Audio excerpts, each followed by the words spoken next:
Hello everyone, ఇవాళ మనం bureaucratic ethics గురించి మాట్లాడుకుందాం. As we all know, civil servants are the steel frame of India. ఇవాళ మనం ఒక డైనమిక్ సివిల్ సర్వెంట్ గురించి మాట్లాడుకుందాం.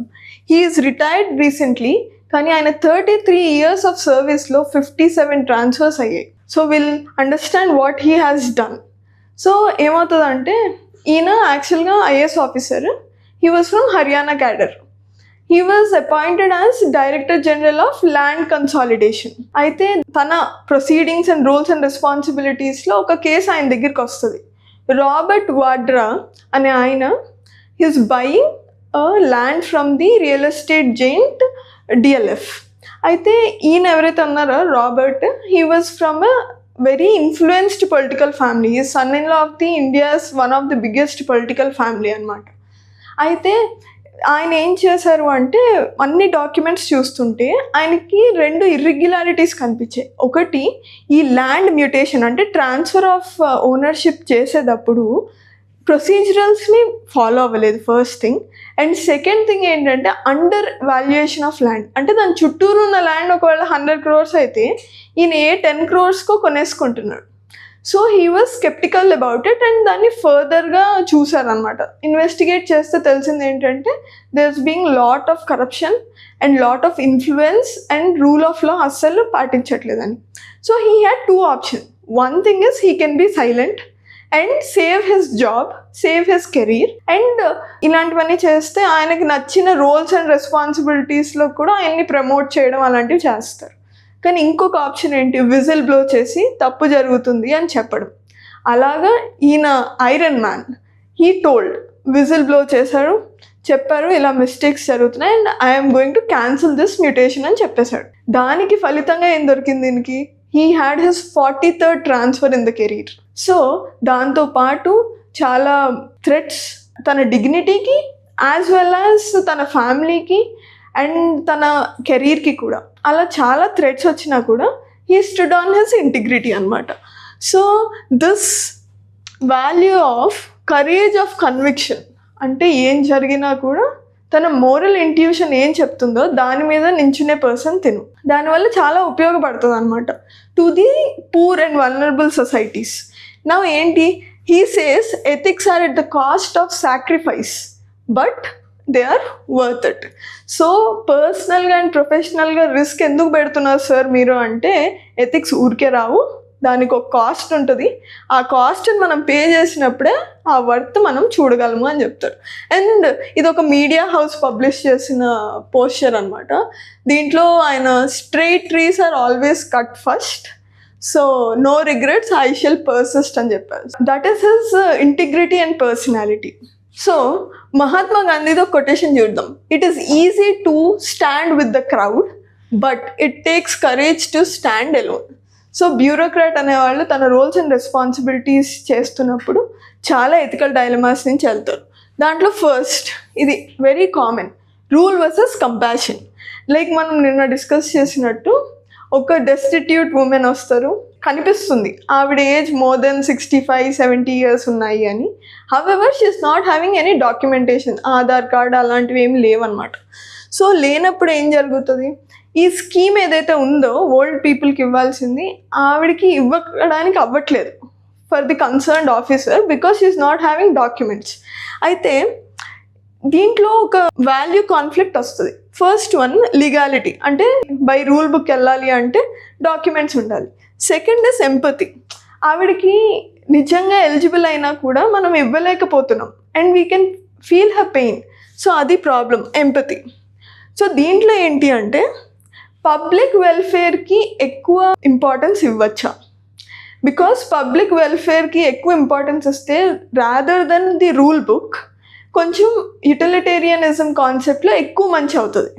So there is an officer called Armstrong Pame. Is also known as people's officer, as well as తిను ఒక రోడ్డు కట్టిస్తాడు, like public funds వాడి, it's not that government funds వాడి. యాక్చువల్గా ఏమవుతుందంటే, ట్రైబ్స్ వచ్చి ఆయన అడుగుతారు మాకు రోడ్ కనెక్టివిటీ లేదు అని, కానీ గవర్నమెంట్ నుంచి ఫండ్స్ లేవు, అలాంటి స్కీమ్ లైన్ చేసి కూడా లేదు.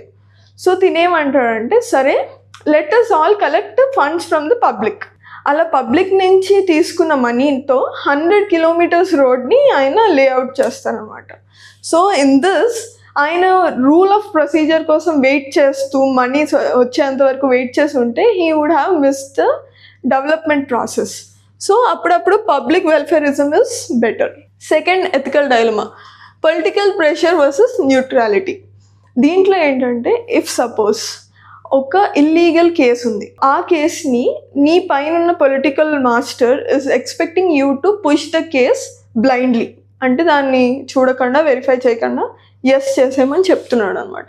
అప్పుడు నీ దగ్గర 2 వాల్యూ కాన్ఫ్లిక్ట్స్ ఉంటాయి. ఒకటి ఒబీడియంట్గా ఉండాలా, ఫర్ ది పొలిటికల్ లాయల్టీ ఉంచాలా, లేకపోతే వాట్ అబౌట్ యువర్ ఇంటిగ్రిటీ.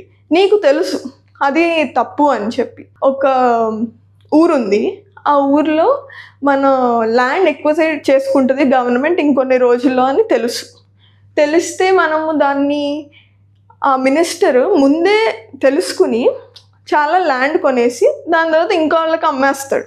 అమ్మేసిన తర్వాత మళ్ళీ వాళ్ళు ఎప్పుడైతే ల్యాండ్ కొనుక్కుంటారో అండర్ వాల్యుయేషన్కి కొనుక్కుంటారు. ఇప్పుడు నెక్స్ట్ టైం ఎప్పుడైతే అమ్ముతారో గవర్నమెంట్కి తిరిగి ఓవర్ వాల్యుయేట్ చేస్తారు. ఇది తప్పని తెలుసు, మినిస్టర్కి తెలుసు, ఆఫీసర్కి తెలుసు. కానీ minister wants that money so that తన ఫ్యూచర్ పొలిటికల్ క్యాంపెయిన్స్లో వాడుకోవడానికి. But officer obedience versus integrity అనే డైలమాలో ఉంటాడు. Next third one is public interest versus personal safety. For suppose political and mafia nexus అయ్యిందనుకో, అయితే ఒక ఆఫీసర్ కెరీర్ డ్యామేజ్ అయ్యే ఛాన్స్ ఉన్నా కూడా there was an intelligent officer who has come out of this. Raju Narayana Swamy, ఈయన he has whistle blown the irregularities in the public distribution system అనమాట. So though politicians వాళ్ళు మాఫియాలో ఉన్నా కూడా what he make sure is he has detailly documented ఏమేం జరుగుతుంది, ఎలా జరుగుతుంది, evidence అంతా క్లియర్గా కలెక్ట్ చేసిన తర్వాత he has whistle blown. However ఇది పబ్లిక్ ఇంట్రెస్ట్ కోసం చేశారు ఆయన, కానీ ఆయన personal safety because the other party is having weapons. So మనం ఆయన పర్సనల్ సేఫ్టీ గురించి కూడా ఆయన చూసుకోకుండా చేశారు. సో ఈ ఎథికల్ డైలమా కూడా ఉంటుంది అన్నమాట. నెక్స్ట్ ఇక్కడ వచ్చిన వాల్యూ కాన్ఫ్లిక్ట్ ఏంటి, కరేజ్ వర్సెస్ సెల్ఫ్ ప్రిజర్వేషన్, అంటే తన ఫ్యామిలీని అండ్ తన కెరీర్కి versus the courage of telling the truth. Next fourth one వచ్చేసి short term relief versus long term sustainability. Usually ఇది ఎన్వైర్న్మెంట్లో కూడా ఉన్న ethical dilemma. It's like dam construction. ఒక ఎగ్జాంపుల్ తీసుకుందాం.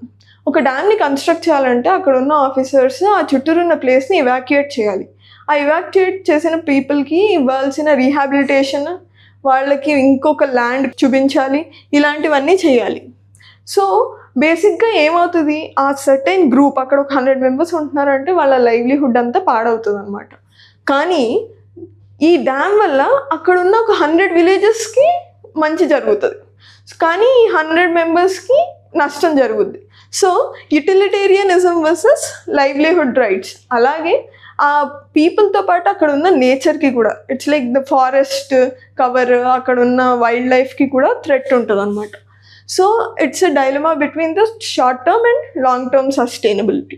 అలాగే there was also a case ఏంటి అంటే మన శాండ్ మైనింగ్ కేస్. ఇప్పుడు ఈ డ్యామ్స్ అవి కన్స్ట్రక్ట్ చేస్తున్నప్పుడు అది లేదా రివర్ బెడ్స్ మీద ఉన్న శాండ్ని ఇల్లీగల్గా మైన్ చేసేసి, ఆక్షన్ ప్రాసెస్లో కాకుండా ఇల్లీగల్గా మైన్ చేసేసి అమ్మేస్తున్నారు బయట. సో దానివల్ల ఏంటి, దీనికి ఎవరు సపోర్ట్ చేస్తున్నారు, పొలిటీషియన్స్ వాళ్ళు అందరూ సపోర్ట్ చేస్తున్నారు. There was an UP IAS officer, Uttar Pradesh IAS officer Durga Shakti Nagpal. She has fat against this Nexus. So తిను ఎన్వైర్న్మెంట్ని కాపాడింది, అక్కడ ఉన్న పీపుల్ రైట్స్ని కాపాడింది, ది ఎకనామిక్ మార్కెట్ని అంటే ఆ sand prices up and down అవ్వకుండా కూడా కాపాడింది. Now the fifth one is integrity versus systematic corruption. There is an interesting case. Sanjeev Chaturvedi, he was an Indian forest officer. So తిను ఏం చేశాడంటే, తిను ఎక్కడైతే పోస్ట్ అయి ఉన్నాడో అక్కడ హీ అబ్జర్వ్డ్ దట్ ఇల్లీగల్గా చాలా చెట్లు కొట్టేస్తున్నారు. ఫేక్ ప్లాంటేషన్ స్కీమ్స్ని తయారు చేసి ఆల్రెడీ బాగా మనీ ఉన్న వాళ్ళకి, స్మగ్లర్స్కి, వాళ్ళకే ఆ పేమెంట్ చేస్తున్నారు. దాని తర్వాత ఇంకా వర్స్ట్ ఏంటంటే అక్కడున్న సీనియర్ అఫీషియల్స్, అంటే తిన పైన ఉన్న సీనియర్ అఫీషియల్స్, లోకల్ పొలిటీషియన్స్ అందరూ కలిసి ఉన్నారనమాట. సో సిస్టమ్ మొత్తం కరప్ట్ అయ్యింది. His integrity and his moral intuition says this is wrong. So తిను ఏం చేస్తాడంటే తినకున్న చాయిసెస్లో he chose the whistle blowing choice.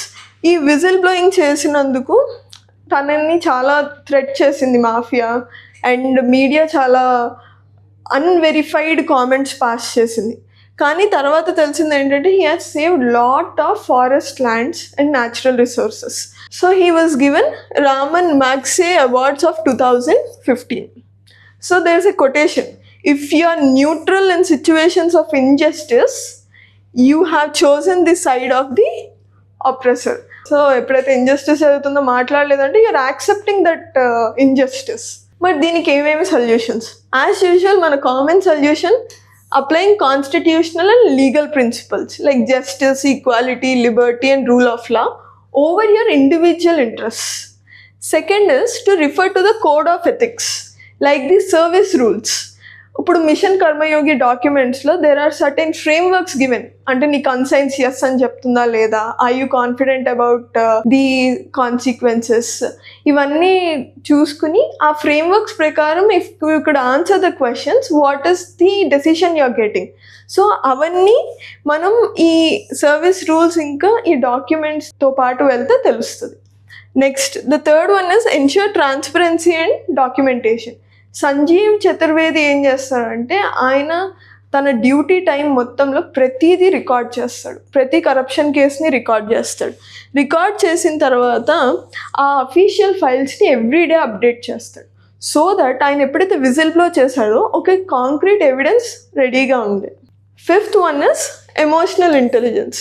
ఏదైనా క్రైసిస్ వచ్చినప్పుడు నీ ఎమోషన్స్ని గుడ్ కోసం వాడాలి, అండ్ అదర్స్ ఎమోషన్స్ ఏదైతే ఉందో దాన్ని కమ్యూనల్ హార్మోనీ ప్రోత్సహించేలా ఉండేలాగే ఉండాలి. లైక్ పక్కనోడి నీడ్స్ తెలుసుకోవాలి అండ్ సెన్సిటివ్ ఇష్యూస్ని కూడా ట్యాకిల్ చేయాలి.